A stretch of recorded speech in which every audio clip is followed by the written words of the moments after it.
Assalamualaikum warahmatullahi wabarakatuh.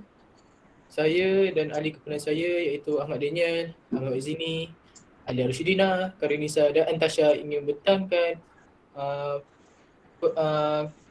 tajuk yang diberikan oleh cikgu iaitu Kimia Aktiviti 1.4 Kerjaya yang berkaitan dengan kimia. Saya Ahmad Wazini, pemilih kerjaya ahli sains pemakanan. Ahli sains pemakanan menyiasat tentang tindak balas metabolik dan fisiologi pada pemakanan. Gaji yang ditawarkan jika menjadi ahli sains pemakanan ialah sangat lumayan, iaitu memperoleh purata RM64,170 setahun dan 5,347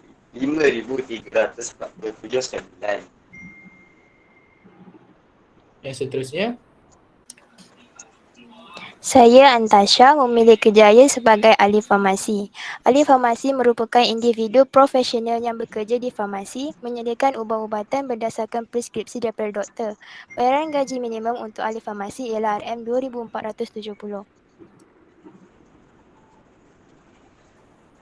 saya Ahmad Daniel memilih kerjaya jurutera nanoteknologi. Nanoteknologi ialah kursus mengenai kejuruteraan di peringkat atom dan molekul. Terdapat perkara menarik tentang kejuruteraan nanoteknologi ini, terutamanya mengkaji tentang elemen klorofil seperti karbon, oksigen, nitrogen, hidrogen dan magnesium bekerjasama dalam menukarkan tenaga cahaya matahari kepada sumber makanan pada pokok. Seterusnya,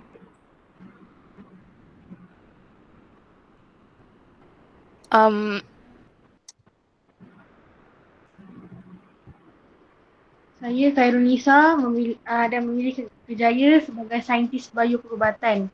Saintis bioperubatan menjalankan pelbagai ujian saintifik dan analisis tisu dan sampel cecair yang diberikan oleh pesakit. Kerja ini amat penting untuk membantu doktor mendiagnosis dan merawat penyakit.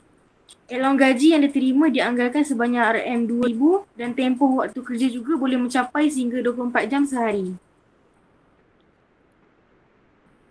akhir sekali, Saya Alia Rushidina memilih kerjaya jurutera bioperubatan.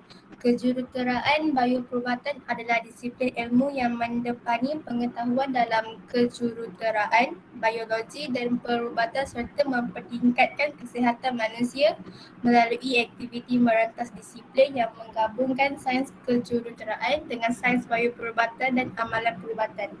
Menurut Biro Statistik Buruh, jurutera bioperubatan memperoleh purata gaji sebanyak $85,610.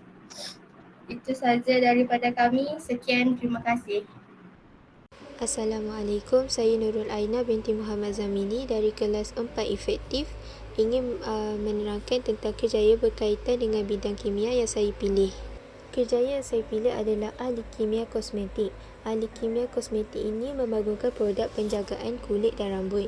Sebahagian daripada tugas mereka menguji dan membangunkan pelbagai produk termasuk gencu dan minyak wangi sebelum mereka diletakkan di kaunter kedai. Bagi tanggungjawab, bidang kimia ini dipecahkan menjadi laluan kerjaya yang berbeza, seperti seorang pengatur kimia. Seorang pengatur kimia bertanggungjawab untuk menciptakan produk baharu. Seterusnya, ahli kimia. Ahli kimia ini biasanya bekerja di dalam satu set mamal untuk melakukan pelbagai eksperimen menggunakan pelbagai bahan. Seterusnya, ahli kimia kosmetik pula menulis laporan berdasarkan penyelidikan mereka dan membuat rancangan pemasaran.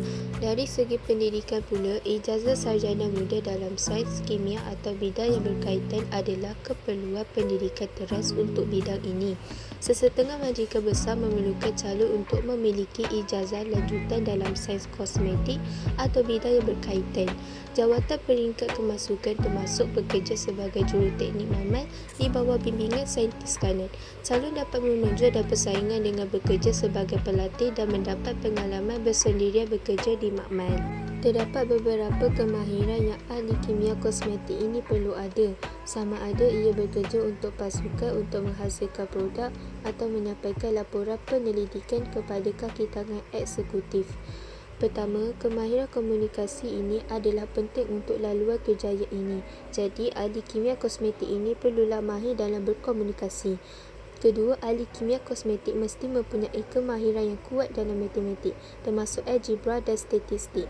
Hal ini untuk menyelesaikan masalah kompleks di makmal.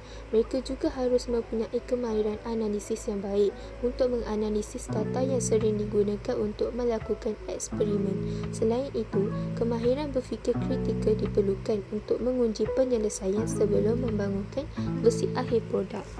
Akhir sekali, persekitaran kerja.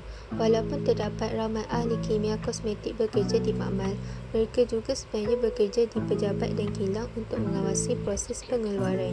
Mereka mungkin juga bekerja untuk syarikat farmaseutikal, minyak wangi dan kosmetik. Kebanyakan kerja mereka dilakukan dalam persekitaran berasaskan pasukan, terutamanya dalam projek penyelidikan yang besar. Banyak ahli kimia kosmetik berkhidmat sebagai ketua pasukan ini. Itu saja dari saya. Sekian, terima kasih.